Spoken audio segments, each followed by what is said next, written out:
Hoy les presentamos a Florencia Graterola, naturalista de Uruguay. Ella es bióloga, investiga cómo se distribuye la biodiversidad en el espacio y cómo cambia en el tiempo.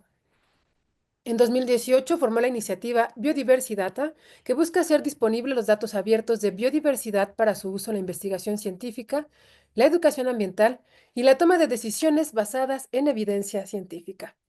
A raíz de esa iniciativa, también administra Naturalista Uruguay, a la cual se incorporó siendo exploradora Nat Geo. Está interesada en la ciencia comunitaria, la informática de la biodiversidad y la macroecología. Actualmente, Florencia trabaja como investigadora postdoctoral en Praga, República Checa. Te saludamos, muy buenas noches. Adelante, Florencia. Muy buenas, muchas gracias. Hola a todas, hola a todos. Voy a ir compartiendo mi pantalla. Por aquí. Ahora sí. Mi nombre es Florencia Gratarola, ya me presentaron. Estoy muy contenta de estar participando una vez más de este foro hermoso de mujeres naturalistas. Felicito a México por organizarlo y sobre todo agradezco enormemente a Janet por este increíble trabajo de acercar tantas mujeres con sus historias que son muy inspiradoras y dignas de reconocimiento. Así que gracias y bueno. Voy a empezar por contarles un poquito de mí. Soy uruguaya, de una ciudad que se llama Paysandú, que queda en el litoral, en el borde con el río Uruguay. Bueno, soy la administradora del nodo de iNaturalist para el Uruguay y también coordino biodiversidad, esta asociación científica que está enfocada en la ciencia abierta. Es quien impulsa esta organización iNaturalist en Uruguay, también junto a la Organización de Educación Ambiental Julana.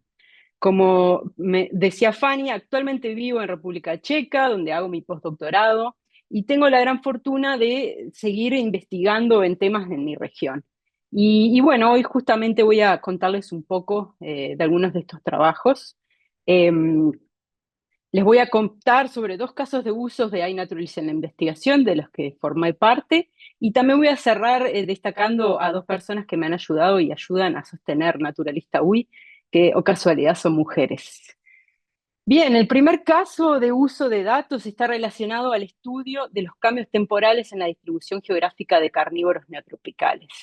Eh, Acá está el protagonista, a quien yo llamo yaguarundí, pero quizás en otras partes de Latinoamérica le llaman distinto, como gato moro, onza, leoncillo, ya me dirán, como les llaman ustedes, dependiendo de dónde estén. Y bueno, aquí pueden ver el rango de distribución de la especie según la Unión Internacional para la Conservación de la Naturaleza. Habita toda la región neotropical, pero hasta hace unos años parecía como esquivar Uruguay. Y en 2015 lo vimos por primera vez allá en el marco de un proyecto con cámaras trampas que llevaba adelante Julana junto a vecinos y vecinos de la localidad de Paso Centurión. Y una de las grandes preguntas que surgía en ese momento y que me quedó, digamos, picando un poco era, ¿qué pasa con este bicho, no? ¿Es que se está moviendo hacia el sur? Eh, y bueno, aquí nos encontramos con como el primer problema, digamos, y una buena pregunta que surge, que genera una buena pregunta de investigación, y es que no existen datos temporales estandarizados para esta especie en toda la región, o sea, en su rango entero de distribución. Entonces, ¿cómo es que podemos estudiar cómo cambia su distribución en el tiempo si los datos son insuficientes? Bueno, responder esta pregunta no es fácil porque los datos que están disponibles de manera abierta son muy heterogéneos. Por un lado, tenemos datos de solo presencia, como los que podemos descargar en GBIF y que para estas especies provienen mayoritariamente de iNaturalist, sobre todo en los tiempos más recientes. Y por otro lado, tenemos datos de cámaras trampa, que son mucho menos comunes, sobre todo de encontrar de manera abierta y sistematizada, pero que cuentan con información que es muy precisa sobre el esfuerzo de muestreo y sobre todo documentan también la ausencia de la especie. Este dato es muy importante para algunos modelos. Y bueno, aquí les cuento un poco más de estos modelos. Para poder combinar estos datos tan heterogéneos, desarrollamos un modelo integrado de distribución de especies que se le llama también ISDM por sus siglas en inglés. Bueno, este modelo lo que asume es que existe una distribución real de la especie, digamos que es este estado latente, que no conocemos, pero que podemos conocer a través de los datos que observamos. esos datos que observamos, ya sea que son de solo presencia o de presencia-ausencia, derivan de un proceso de observación que puede ser modelado para finalmente predecir la distribución real de la especie. Entonces, bueno, este modelo tiene en cuenta varias cosas, como por ejemplo el esfuerzo de muestreo y el área de estudio, o sea, porque es más probable detectar a la especie en estudios que fueron hechos con más cámaras trampas, o sea, que había más cámaras en el área y que fueron puestas por más días y cubrían áreas mayores. También tiene en cuenta la accesibilidad del lugar y el país donde fue tomado el dato, y esto es porque es más probable tener registros en áreas que son más accesibles hacia las personas, y además también hay países que comparten más datos que otros, ¿no? Incluso datos en naturalista, en iNaturalist. Y también, por último, incluye un componente espacial, este modelo, que lo que hace es que nos ayuda a limitar las predicciones en zonas que son inverosímiles para la especie, digamos. La complejidad de este modelo no la voy a mostrar, pero les voy a dejar todos los enlaces y también me pueden contactar por cualquier duda sobre esto. Pero veamos entonces ahora algunos resultados. Lo primero que les muestro es el rango de la especie según la UICN, ¿no? Ya habíamos visto este rango neotropical. Luego vemos en nuestro estudio el rango de distribución de la especie en el primer periodo y el segundo, que más o menos son como una década cada uno, ¿no? Como ven, se parece un poco al rango de expertos de la UICN, pero tiene algunas diferencias. Por ejemplo, en estas zonas de alta elevación y también en zonas como en esta parte de Argentina, ¿no? O sea, ya sea para el primer tiempo como para el segundo, al parecer no estarían presentes, ¿no? No estarían ocupando esas áreas. Y bueno, lo que hacemos luego es obtener la diferencia, digamos, en el rango de estas especies entre ambos periodos, y aquí vemos en rosado regiones donde la especie estaba en el tiempo 1 y ya no está en el tiempo 2, y en verde, o sea, en el primer periodo y en el segundo, y en verde áreas en que la especie no estaba y ahora está. O en todo caso en que la especie estaba en menor medida, ¿no? La ocupación de la grilla era menor. A la vez, aquí a la derecha podemos ver la incertidumbre de nuestra predicción, o sea, qué tanto nuestro modelo predice con certeza esta ocupación, esta diferencia entre los dos periodos. Lo que nos permite construir el siguiente mapa, ¿no? Que es la diferencia como ponderada por esa incertidumbre. Entonces acá lo que vemos es en colores más oscuros, en estos colores del rango más oscuros, vemos los cambios más probables y hacia los colores claros los cambios a los que no, el modelo funciona peor, digamos, al predecir esos cambios. Entonces, ¿qué vemos? Vemos, por un lado, unas contracciones en el límite sur de la distribución, en Argentina, Uruguay, Paraguay, y también en menor medida, pero también hacia el límite norte, en México. Vemos que mantiene su presencia en estas partes, digamos, grises del centro, centro y norte de Brasil, y vemos una expansión en varias zonas de Brasil y también en la frontera de México con Guatemala. Bien, una vez que logramos modelar los cambios en estas especies, dijimos, ¿por qué no hacerlo con más especies, no? Y así que hicimos lo mismo para el aguaraguazú, la eira, el margay y el lobo de río gigante, que nuevamente es muy probable que ustedes le llamen distinto, pero bueno, por ahí están los nombres también para estar seguros de qué estamos hablando.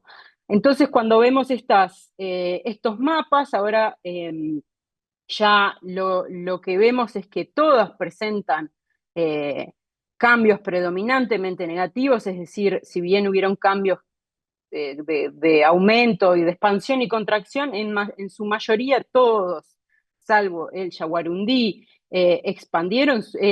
contrayeron su rango, digamos, o sea, disminuyeron la ocupación en el área. Y esto quiere decir que en el primer periodo ocupaban un área mayor al de la segunda, ¿no? Por una cuestión de tiempo no les voy a presentar caso por caso, pero sí un resumen de los cambios que vemos. Acá pueden ver la suma de las probabilidades de presencia de cada especie acumuladas por grilla, que nos da una idea de riqueza, ¿verdad? Riqueza de especies por grilla. Tengan en cuenta que estamos solo incluyendo estas 5 especies, ¿no? Y bueno, podemos hacer entonces la riqueza en el primer periodo y en el segundo, y nuevamente la diferencia entre esas dos en el tercer mapa. Entonces vemos áreas donde la ocupación de la especie disminuye y por lo tanto tenemos una disminución de la riqueza en estas zonas rosadas y áreas en las que aumenta y por lo tanto tenemos aumento de la riqueza en zonas de estas verdes. El caso más grave es la pérdida en la zona rosada, ahí en Uruguay, Norte, Argentina y Paraguay, que se explica pues, justamente por la disminución de la ocupación de 4 especies. Y bueno, este trabajo es uno de los primeros que logra evaluar cambios en el tiempo en el rango entero de la distribución de estas especies. Y como les decía, pueden encontrar aquí el ejemplo del yaguarundí, aquí el análisis con todos los carnívoros y también pueden acceder a los datos que usamos y también reusarlos para sus propios análisis. Al final de la presentación les voy a dejar un link a estas diapositivas, así que no se preocupen si no llegan a agarrar la información a tiempo. Bien, segunda parte. Parece que voy corriendo, pero así que si tuviera un mate me lo tomaba ahora, así bajaba un poco, pero bueno, ya es tarde para mí, así que no debería tomar mate. Pero bueno, segunda parte. Este segundo caso de investigación es sobre el estado de invasión de una planta no nativa en Uruguay. Y bueno, este trabajo se centra en esta planta, la protagonista ahora es Carpobrotus edulis, que es una planta suculenta originaria de Sudáfrica, que se ha introducido en zonas templadas de unas costeras de todo el mundo, principalmente con fines ornamentales, pero también con fines de fijación del suelo. Y en Uruguay, como en casi todo el mundo donde habita, salvo en Sudáfrica, ha sido declarada invasora. No solo es no nativa, sino que es invasora. Pero, segundo problema de hoy, es que no existen datos oficiales sobre la introducción de esta especie ni de la presencia de esta especie en el país. Entonces, ¿cómo podemos saber cuál es el estado de invasión de Carpobrotus edulis en Uruguay? Precisamente con datos derivados de iNaturalis. Así fue que junto a 3 colegas de Uruguay nos embarcamos en este trabajo que nos permitía también, más allá de evaluar el estado de invasión de esta planta, mostrar el potencial de iNaturalis para Uruguay. Así que fue allá por enero del 2023 que lanzamos una muy humilde campaña para registrar esta especie. En total de los datos analizados y que descargamos, logramos obtener 204 observaciones, que puede parecer poco, pero tengan en cuenta que esta especie prácticamente no tiene registros en herbarios nacionales, las no nativas a veces no son arborizadas, entonces estos son los datos con los que contamos, ¿sí? Aprovechando que todos los registros tenían imágenes, realizamos también un análisis fotográfico y determinamos por un lado, la densidad de la planta en la zona del registro, es decir, qué tanto espacio ocupaba, ¿no? Qué tan densa era, si era una planta sola o estaba ocupando como un manto que se llama, y también el estado fenológico de la planta, es decir, si estaba en flor, con fruto o sin evidencia de estos. También buscamos detectar la presencia de infraestructura humana alrededor de las plantas, y así como ven, bueno, pudimos hacer esto gracias a tener las imágenes. Bien, les voy a mostrar algunos resultados. Al mapear los registros, lo que vemos es que la especie se ha expandido de manera extensiva. Estos puntos negros son los registros que encontramos. Esta es la costa del Uruguay. Como ven acá, es toda la zona sur del país, costa al Océano Atlántico, pero la mitad casi de esta parte de costa es del Río de la Plata, el estuario ahí del Río de la Plata. Bueno, pero se ha expandido de manera totalmente a lo largo de toda la costa, que son 220 kilómetros. Además, identificamos la presencia de esta especie en 2 zonas que son áreas protegidas del país. Por otro lado, también encontramos que la especie en Uruguay tiene 2 picos de floración, uno en primavera y otro en otoño. Y también encontramos que se registra mayormente en verano, la mitad de los registros, un poco más de la mitad de los registros se dan ahí. Y esto no coincide con la floración de la especie, pero sí cuando las personas van más a la playa en vacaciones. Y es por eso que la estamos viendo más en esos momentos. Respecto a la distribución espacial, les invito primero a ver el mapa de la izquierda. Este mapa indica el esfuerzo de muestreo por grilla a nivel nacional para los departamentos en los que se registró la especie. Los niveles en las grillas que tienen colores cercanos al azul, lo que muestran es una mayor saturación en la curva de muestreo. En otras palabras, que se han subido en esa grilla suficientes registros como para conocer la biodiversidad que está ahí. Mientras los valores cercanos a los naranjas indican que los muestreos en esas zonas son todavía insuficientes. Y el gris directamente no existen datos, no hay registros en Naturalista UI de nada, ¿no? Acá estamos hablando del esfuerzo a nivel nacional. Como ven, perdón, como ven en la costa, salvo algunas excepciones, la costa es una zona del país con buenos números de muestreos. En el mapa de la derecha lo que pueden ver es la acumulación de registros de Carpobrotus. Justamente en verde oscuro pueden ver las grillas con mayor cantidad de registros. Cuanto más oscuro el color, más cantidad de registros. Lo que vemos entonces es que hay más registros de Carpobrotus en grillas donde hay buenas coberturas de muestreo, aunque no siempre es así.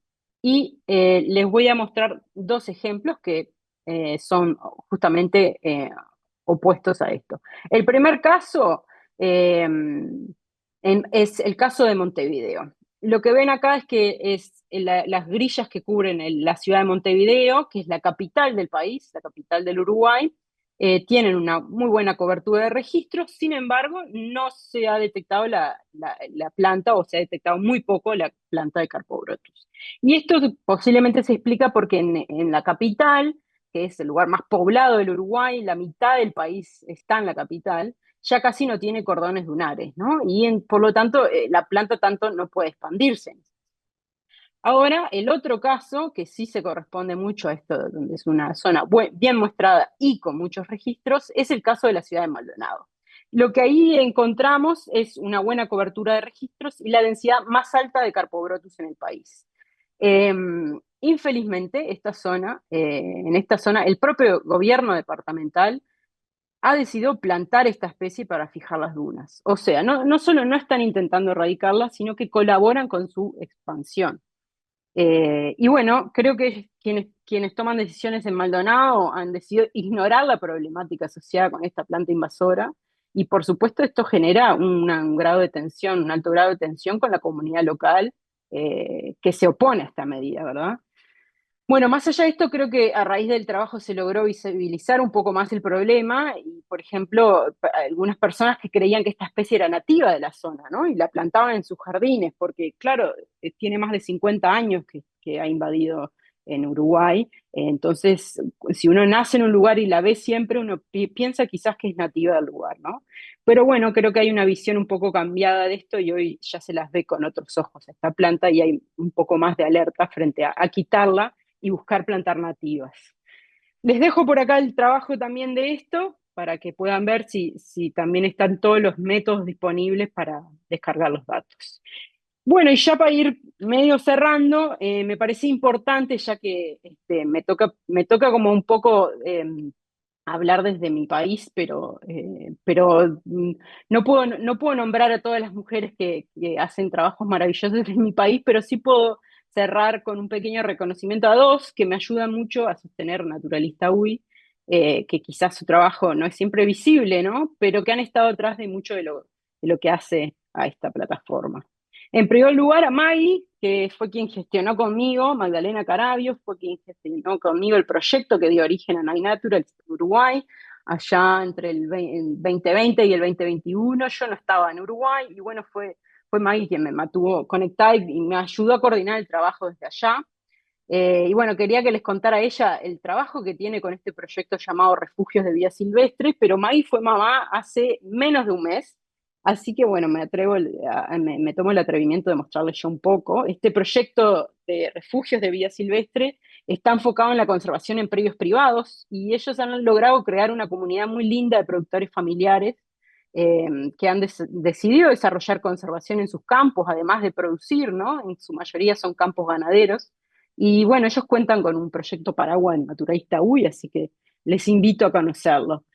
El segundo lugar que quiero mencionar es a Lucía Rodríguez Tricot, Lu, la persona que está atrás de crear la observación del mes en Naturalista UI. Creo que también, más allá de hacer eso, me sigue la cabeza con muchas de mis locuras y proyectos, y acompaña siempre. Así que bueno, nada, para nosotros es súper importante la observación del mes porque es una de las herramientas que nos permite reconocer no solo una especie, sino un lugar y una persona detrás de esa observación. Nos permite contar una pequeña historia de esa especie y acercar la riqueza de lo que se registra en la plataforma a personas que quizás no están en la plataforma, ¿no? Así que muchas gracias a Lu por el tiempo que dedica a esto. En fin, me parece importante aprovechar este espacio para visibilizar el trabajo de estas dos compañeras, que a veces queda escondido, pero que es muy importante. Así que gracias a ambas. Para cerrar, ahora sí creo que ya no tengo tiempo, pero bueno, les quiero contar algo que mencioné el primer foro al que me invitó Janet. Eh, y bueno, es sobre mi abuela. Mi abuela Mercedes fue la primer naturalista que conocí, quien me hizo amar la naturaleza y en gran parte quien me inspiró a dedicarme a lo que hago.